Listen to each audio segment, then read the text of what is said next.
This channel does not promote any violent, harmful, or illegal activities. All content provided by this channel is meant for an educational purpose only. এবার বাংলাদেশ নৈরাজ্যের বাংলাদেশে পরিণত হয়েছে আর সেই বাংলাদেশে ফের মৌলবাদীদের তাণ্ডব, ফের প্রকাশ্যে এক হিন্দুকে খুন করা হয়েছে।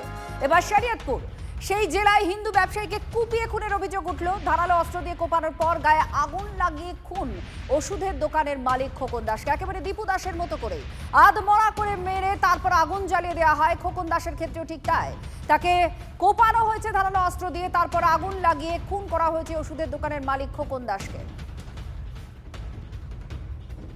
তিন ছবি আপনারা দেখতে পাচ্ছেন। হিন্দু নিধন চলছে বাংলাদেশে, মৌলবাদীদের উগ্র তাণ্ডব চলছে গোটা বাংলাদেশ জুড়ে।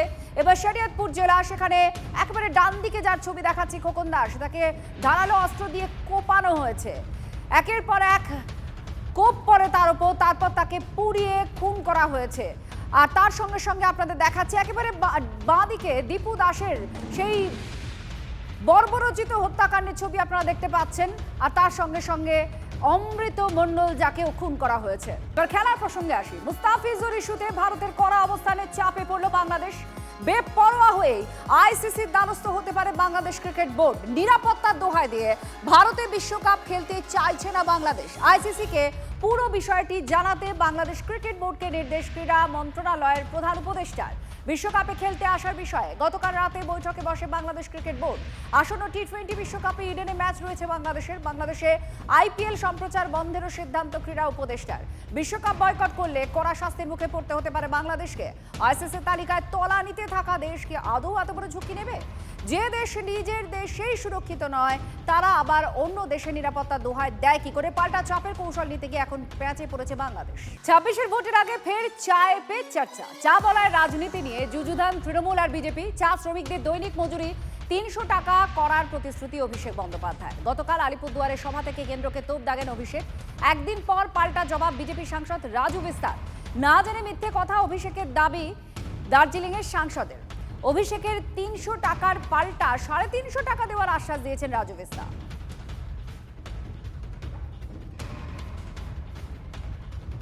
ভোটের দামামা বেজে যেতেই ঠাড়ে ঠাড়ে লড়াই করছে তৃণমূল এবং বিজেপি।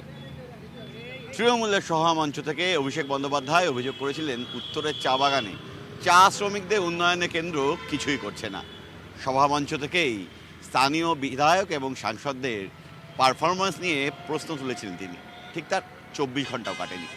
শিলিগুড়িতে কেন্দ্রীয় শ্রমমন্ত্রীকে নিয়ে হাজির করল বিজেপি। শ্রমমন্ত্রী ফিরিস্তি নিলেন চা শ্রমিকদের উন্নয়নে নতুন শ্রম আইন চালু করেছে কেন্দ্র, যে আইন কার্যকর হলে আখেরে লাভবান হবেন উত্তরবঙ্গের চা শিল্পের সঙ্গে যুক্ত কয়েক লক্ষ শ্রমিক। অন্যদিকে রাজনৈতিকভাবে পাল্টা অভিষেককে আক্রমণ করলেন সাংসদ রাজু বিস্ত এবং বিধায়ক শঙ্কর ঘোষেরা।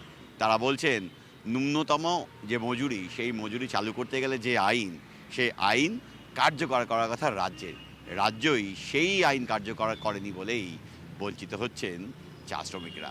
উত্তরবঙ্গে তৃণমূল জমি হারিয়েছে, সেই কারণেই অভিষেক সভামঞ্চ থেকে বিজেপি বিধায়ক সাংসদদের সাপের সঙ্গে তুলনা করেছেন বলে পাল্টা দিচ্ছেন বিজেপির বিধায়ক সাংসদরা। ক্যামেরায় দীপায়নের সঙ্গে Prosenjit, TV9 Bangla, Siliguri.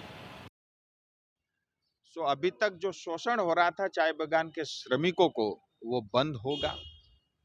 Minimum wage 250 रुपये मिलता है, वो बढ़ के 350 रुपये होगा। और कम से कम 300 रुपये मिनिमम कैश तो हर एक वर्कर को देना ही पड़ेगा।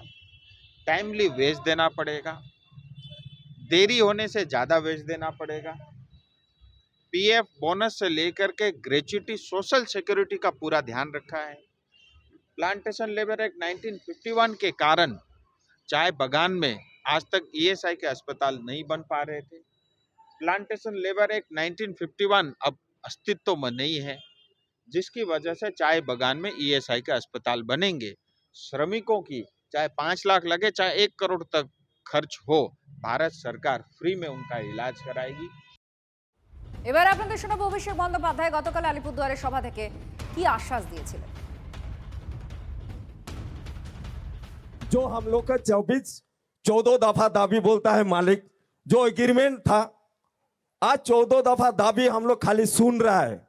अभी चाय बागान में सिर्फ एक पेमेंट मिल रहा है सर। मैं इतना कर सकता हूं कि आपको यह वादा करके जाऊंगा कि आने वाले 3-4 महीने में जब दीदी का सरकार बनेगा चौथी बार, तो मेरा पहला प्रायोरिटी रहेगा अलीपुरद्वार। और मैं 1 महीना के अंदर यहां फिर से जरूरत पड़े तो आऊंगा, या तो दल के तरफ से सीनियर किसी को भेज के एक ट्राइपार्टाइट मीटिंग, जहां पे सरकार की प्रतिनिधि, जहां पे लेबर यूनियन के लीडरशिप हो और साथ में चाय बागान के मैनेजमेंट के एक रिप्रेजेंटेटिव, तीनों मिलकर ट्राइपार्टाइट मीटिंग होगा।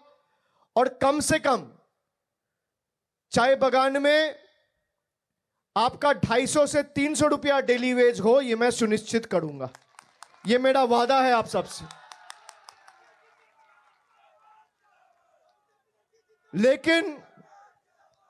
लेकिन उसके पहले जो लोग हमारे घर का पानी, हमारा खाने का चावल और हमारा घर के ऊपर छत का पैसा रोक के रखा है, पहले उनको सबक सिखाना होगा।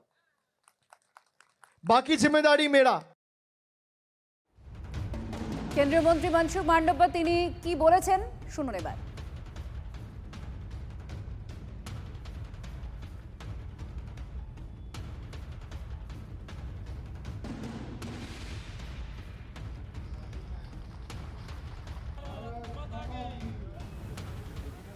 उसको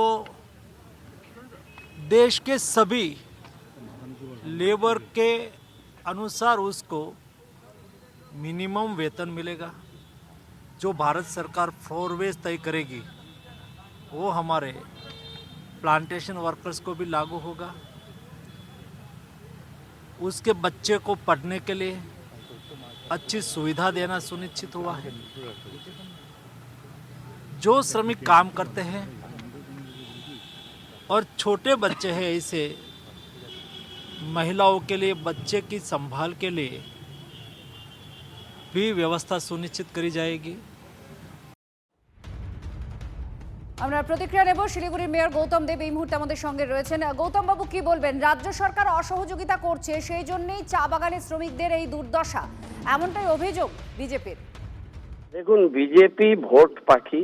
এরা নির্বাচন যখন আসে, স্বয়ং প্রধানমন্ত্রী চুরাভান্ডার ময়নাগুড়িতে গিয়ে তিনি 8টা চা বাগান, যেগুলো টিটিসিআই এর হাতে ছিল, কেন্দ্রীয় সরকারের পরিচালনাধীন সংস্থা, খোলার তিনি প্রতিশ্রুতি দিয়েছিলেন। স্বয়ং প্রধানমন্ত্রী প্রতিশ্রুতি রাখেননি, তারপর তিস্তা দিয়ে অনেক জল বয়ে গেছে। এই কেন্দ্রীয় শ্রমমন্ত্রী এতদিন কোথায় ছিলেন? তাদের সরকার 11 বছর প্রায় হতে চললো। 11 বছরে তারা কি করলেন? অসমে চা শ্রমিকরা কত টাকা মায়না পায়? এখানে আমরা সাধ্যের বাইরে গিয়ে চা বাগান শ্রমিকদের জন্য চা সুন্দরী, তাদের ঘর, তাদের উন্নত ক্রেশ, তাদের জন্য হাসপাতাল, স্বাস্থ্য ব্যবস্থা, তাদের জন্য 35 কেজি করে চালের ব্যবস্থা। এবং আমি নিজে জানি, অনেকগুলো মিটিংয়ে আমি ছিলাম, 67 টাকা লেফট ফ্রন্ট আমলে শ্রমিকরা মজুরি ছিল। সে মজুরিটা বাড়িয়ে 225-250 টাকার উপরে চলে গেছে। সেটা অভিষেক বন্দ্যোপাধ্যায় বলেছেন যে তিনি সুনিশ্চিত করবেন যে 300 টাকা করে যাতে চা বাগানের শ্রমিকদের এই ওয়েজটা সুনিশ্চিত করা যায়। রাজ্য সরকার দেখবেন, এটা উনি বলেছেন। কিন্তু কেন্দ্রীয় সরকার, তাদের শ্রমমন্ত্রী, তাদের নির্বাচিত প্রতিনিধিরা, তারা বাংলার প্রাপ্য টাকা দিচ্ছেন না। নির্বাচনের সময় এসে চা বাগিচার এই সরল সাদাসিধে আমাদের মূল বাসী এরা এখানকার, তাদেরকে বিভ্রান্ত করার জন্য তারা যথেষ্ট প্রক্রিয়া নিচ্ছেন।